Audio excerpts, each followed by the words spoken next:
Bonjour à tous et bienvenue dans cette nouvelle vidéo. Aujourd'hui je vous retrouve pour vous parler de 5 tendances de cet été 2021. Alors j'avais déjà fait cette vidéo pour le printemps 2021, si vous ne l'avez pas vue je vous la laisserai en haut parce que c'est vrai que le printemps n'est pas encore fini, mais je voulais vous faire cette vidéo assez tôt, tout simplement pour que vous ayez le temps de vous approprier un petit peu ces tendances si elles vous intéressent et de trouver des pièces qui vous correspondent dans ces tendances par exemple. Alors ici j'ai choisi de vous présenter comme la dernière fois seulement 5 tendances qui sont selon moi les tendances les plus faciles à adapter, celles qu'on voit vraiment le plus et faciles à implémenter sur un dressing qui est déjà assez basique avec de bons intemporels qui viennent juste rajouter cette petite touche tendance de cette année. Comme la dernière fois aussi, je vous proposerai une sélection shopping, donc je vous mettrai en fait sur les côtés à chaque fois des images de pièces que j'ai trouvées qui correspondent justement aux tendances dont je suis en train de parler, non seulement pour vous les illustrer mais aussi pour vous proposer en fait des pièces qui correspondent à ces tendances là, et évidemment tous les liens des pièces que je vous mettrai ici à côté seront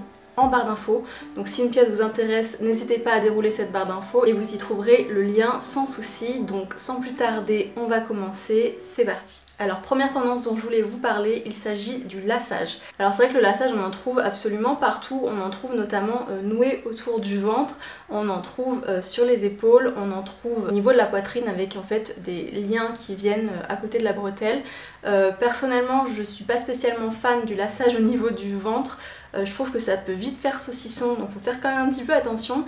Mais j'ai vu de jolies pièces avec plutôt des laçages dans le dos et c'est exactement ce vers quoi j'ai choisi de me tourner personnellement parce que je trouve que c'est ce qu'il y a de plus féminin, c'est ce qu'il y a de plus élégant et ça permet finalement de prendre la tendance mais sans que ça soit une pièce trop tendance. Je pense que vous voyez ce que je veux dire, c'est-à-dire d'avoir une pièce qu'on pourra quand même garder malgré les années et si l'année prochaine la tendance elle n'est plus la même, je veux dire un laçage dans le dos ça sera toujours élégant. Donc ça permet d'être un petit peu tendance mais sans rentrer totalement à pieds joints dans la tendance et se retrouver avec des pièces qui finalement ne sont plus à la mode les années suivantes et ça c'est assez dommage. Du coup pour cette tendance je voulais vous présenter cette robe là, je vous l'ai déjà montré en fait dans un haul mango, je vous laisserai encore une fois la vidéo en haut si vous ne l'avez pas vue, mais cette jolie robe qui est une robe en fait longue, assez classique finalement, elle a un beau laçage dans le dos et c'est exactement ce dont je voulais vous parler, c'est ce genre de laçage très élégant, voilà, dans le dos qui rappelle un petit peu les corsets. Ça il y en a énormément, j'en ai vu notamment plusieurs sur de jolies robes et personnellement voilà, c'est comme ça que j'ai choisi d'intégrer cette tendance là et cette robe là je l'adore et je vous la conseille vivement. Alors deuxième tendance dont je voulais vous parler, il va s'agir de tout ce qui est crop, c'est-à-dire des tops qui vont être courts.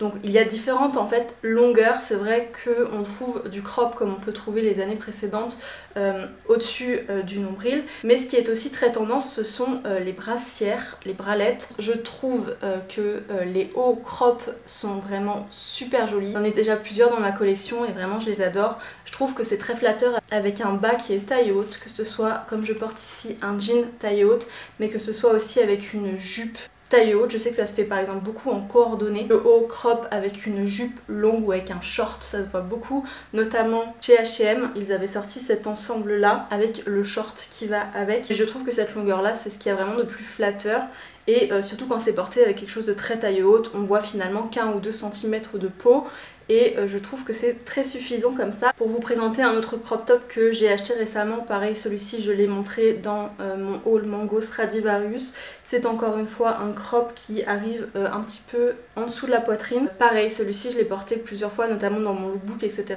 toujours avec des choses taille haute, sauf si vraiment vous voulez jouer le look fin des années 90, début des années 2000 comme c'est très tendance cette année et le porter avec un taille basse. Personnellement je ne le ferai pas, mais si vous êtes à l'aise avec ça, faites-le, ce sera très tendance et ça marchera très bien. Mais personnellement je compte adapter du coup le crop top à cette hauteur là et toujours avec quelque chose de taille haute en bas. Alors troisième tendance, et je voulais vous parler d'une tendance que vous avez forcément déjà vue, il s'agit des découpes. Encore une fois ça fait référence fin des années 90, début des années 2000. Heureusement ou malheureusement, j'ai envie de dire plutôt malheureusement, c'est un petit peu les tendances qui reviennent aujourd'hui en 2021. Du coup les découpes, on en voit beaucoup notamment sur le ventre encore une fois où on va avoir en fait la taille qui va être nue finalement puisqu'on va avoir le vêtement qui est découpé à ce niveau là. On va avoir également beaucoup d'asymétrie, donc de découpe au niveau du top. Donc les découpes on en voit du coup pas mal Personnellement, c'est pas non plus ce que j'aime quand c'est au niveau du ventre.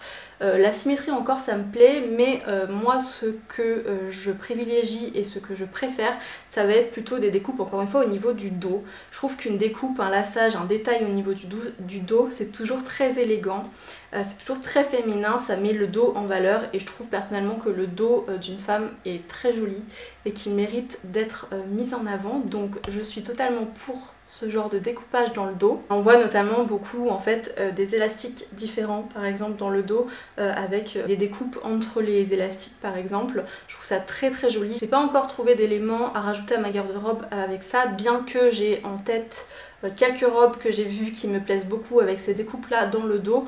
Par contre j'aime aussi énormément les découpes plutôt sur la poitrine, notamment avec cette robe-ci qui vient de chez H&M et là pour le coup elle a en fait une double découpe puisqu'elle a cette découpe ici sous la poitrine, mais elle a également la découpe ici dans le dos. Donc encore une fois je trouve que c'est quelque chose, c'est un détail qui est très féminin, qui est très joli, qui peut se porter quand même assez facilement, en tout cas beaucoup plus facilement que des découpes au niveau de la taille ou au niveau des hanches. Encore une fois c'est un petit peu plus intemporel que des découpes comme ça, honnêtement on en trouve à peu près tous les étés, donc ça me gêne un petit peu moins de partir sur ce genre de pièces que je sais que je vais pouvoir porter quand même plus d'une saison, c'est quand même le but. Alors quatrième tendance, et cette fois c'est plutôt un mouvement, c'est le mouvement minimaliste. Alors ce qu'on entend par là, en fait, ce sont des pièces qui vont être assez basiques, des pièces très simples, qui vont s'associer avec énormément de choses, des pièces dans des matières la plupart du temps naturelles, donc c'est-à-dire du lin, c'est-à-dire du coton, des coupes qui vont être assez classiques, assez intemporelles,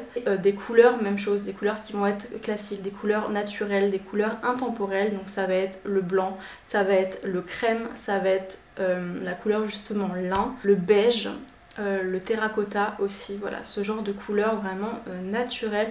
On est beaucoup dans cette idée là, un peu retour aux sources. Ça c'est vrai que c'est une tendance que j'aime beaucoup, simplement parce que ce sont des pièces intemporelles qu'encore une fois on va pouvoir ressortir année après année sans souci. Donc je trouve cette tendance assez intéressante et ce qui marche très bien, et c'est souvent comme ça que c'est présenté, c'est justement par un total look minimaliste, c'est-à-dire avec une petite chemise en lin par exemple, avec un petit short en lin de la même couleur et puis des petites sandales en cuir camel. On est vraiment voilà sur ces couleurs naturelles, sur ces matières naturelles.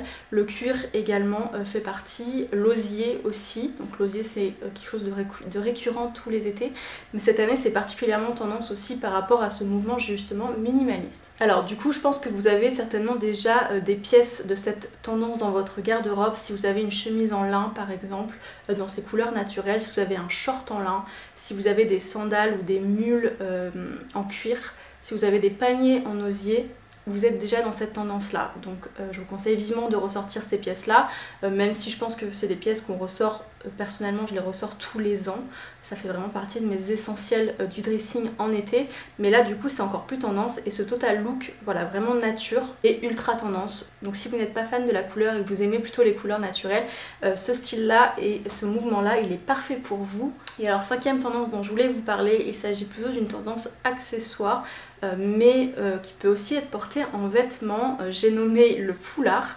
Donc le foulard on le voit absolument partout cet été, que ce soit noué dans les cheveux, que ce soit porté par exemple autour du cou, que ce soit porté autour d'un sac, en ceinture. C'est vrai que le foulard il se porte de mille et une façons, mais cette année ce qu'on voit le plus c'est le foulard porté en top. Donc il y a plein de petites vidéos tuto notamment sur TikTok et sur Instagram qui sont très intéressantes et qui permettent de porter le foulard en top bandeau par exemple, ou en top croisé à l'avant. C'est vrai que personnellement j'ai beaucoup de foulards, c'est quelque chose que j'adore en tant qu'accessoire, je les ai toujours portés dans les cheveux. Je trouve qu'en été ça donne vraiment ce petit côté de peps, encore plus si vous associez du coup avec la tendance précédente qui est du coup du minimaliste, que vous avez une tenue très neutre. Si vous venez ajouter ce petit foulard, que ce soit dans les cheveux ou que ce soit autour de votre panier en osier, tout de suite vous avez un look que je trouve beaucoup plus intéressant. En plus de ça, c'est une tendance qui est assez réutilisable, on peut totalement utiliser des foulards qu'on a déjà dans ces tiroirs ou également en piquer par exemple à notre mère ou à notre grand-mère. Les grand-mères en général, elles ont toujours plein de foulards comme ça, un peu vintage. Si vous n'avez pas envie d'oser le foulard en top, vous pouvez totalement l'utiliser dans les cheveux. En ceinture, comme je vous le disais, ça marche très bien. Il y en a qui le portent aussi en bijoux, c'est-à-dire autour du poignet, autour d'un sac, donc que ce soit noué ou alors enroulé aussi autour de la hanse, c'est quelque quelque chose que j'aime beaucoup faire aussi. Voilà. Honnêtement, le foulard, ça sera un des accessoires phares de l'été et personnellement j'en suis ravie.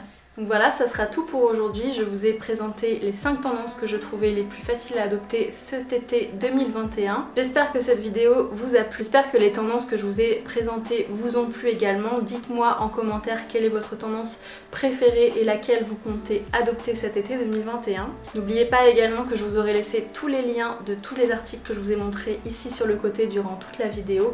Donc si un article vous intéresse, vous trouverez son lien en barre d'infos. Si vous avez aimé cette vidéo, n'hésitez pas à me laisser un j'aime, un commentaire et à vous abonner à ma chaîne parce que ça m'aide énormément, donc merci pour ça. Et en attendant, je vous retrouve très bientôt dans une prochaine vidéo. Ciao!